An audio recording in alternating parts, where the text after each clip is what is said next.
It's week 2, and the Patriots are headed to Miami to try to get their first win of the season. What do they have to do to get the job done? Let's break it down. He's sacked, passes intercept into the end zone. Touchdown, Patriots! Welcome, everybody. It's Dussault and Lazar here to break down the Patriots week 2 matchup with the Dolphins. And Ev, I don't know if you've heard this, but the Patriots haven't beaten Tagovailoa by now. We've both lived it, so I know. It's been hanging over us. And, of course, Miami, a really hard place to play for the Patriots, even when they had Tom Brady. Dolphins didn't look great last week, and maybe that's putting it kindly, how they performed against the Colts. But let's start off right off the top. Of course, usually we start with Drake Maye. What do we need to see from him in week 2? I just think he needs to be more consistent with his mechanics and his footwork. We were actually just talking about this, so it's kind of funny. But I feel like that's the biggest thing with him. I know there's a lot of plate talk. Is there too much on his plate? I don't really see it that way. I haven't seen it that way. I feel like he had open receivers, and in the game last week against the Raiders, he just missed them. And I don't mean with his eyes. I mean, with his arm and throwing. So he said that on Wednesday as well. So if he just hits some of those open men down the field, if he hits Pop Douglas on that first third down of the game, or he hits Pop in the back of the end zone and they don't have to use that second play down in the red zone. Do they go 2 for 3 instead of 1 for 3 in the red zone? Hunter Henry right after the interception over the middle of the field. If you hit some of these passes, it changes the game really quickly. And I think that's the biggest thing for Drake Maye right now is get his accuracy and his mechanics back in order to what we saw more of his rookie season, and then he'll be all right. Well, I read your game plan this morning. Check that out on Patriots.com. Evan does a great job of breaking down the matchup. And could it be that the running game could be the key to just kind of jumpstarting the offense? I know it's hard to say, hey, we got to get the run going. We got to dominate on the ground.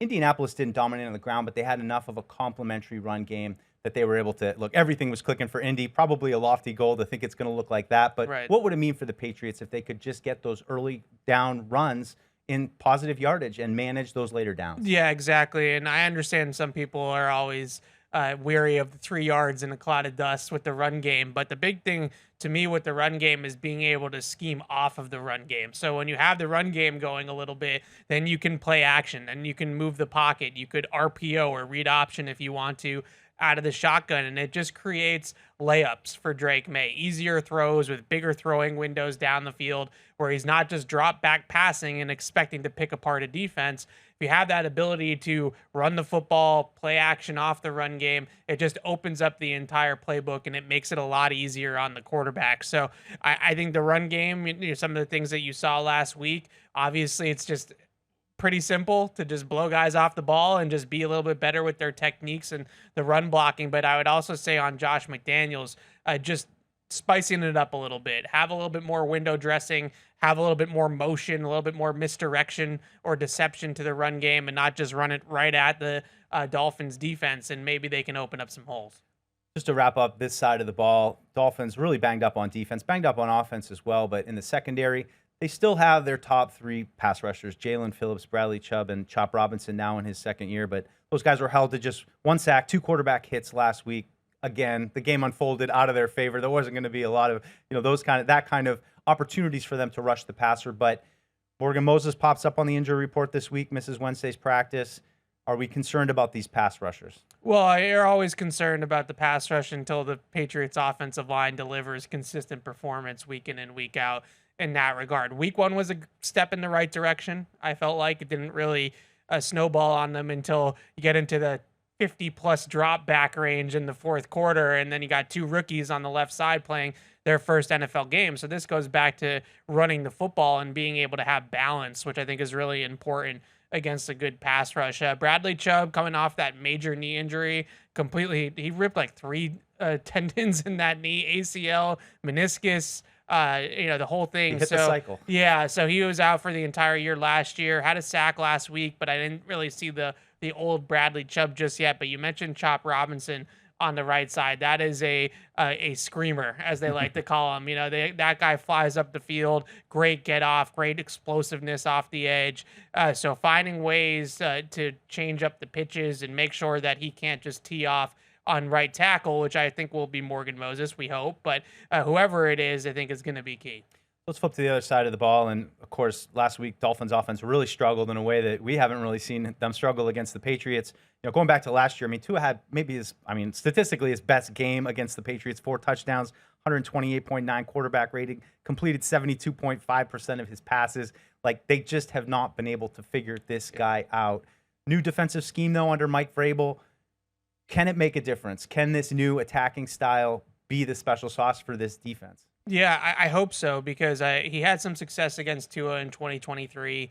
That game, Monday night game, they only gave up 20 points. 7 of them came on defense for the Dolphins that day. Sacked Tua a handful of times. So I think there is a blueprint there of take away the middle of the field, throw him off rhythm a little bit, make him process beyond that first read because when he's throwing on time in between the numbers, he's lethal. We've seen it. Yeah, he's one of the best and most efficient quarterbacks in the NFL when you let him do that thing. So they're going to horizontally stretch you. They're going to use their motion and their team speed to get those voids in the middle of the field open for Tua.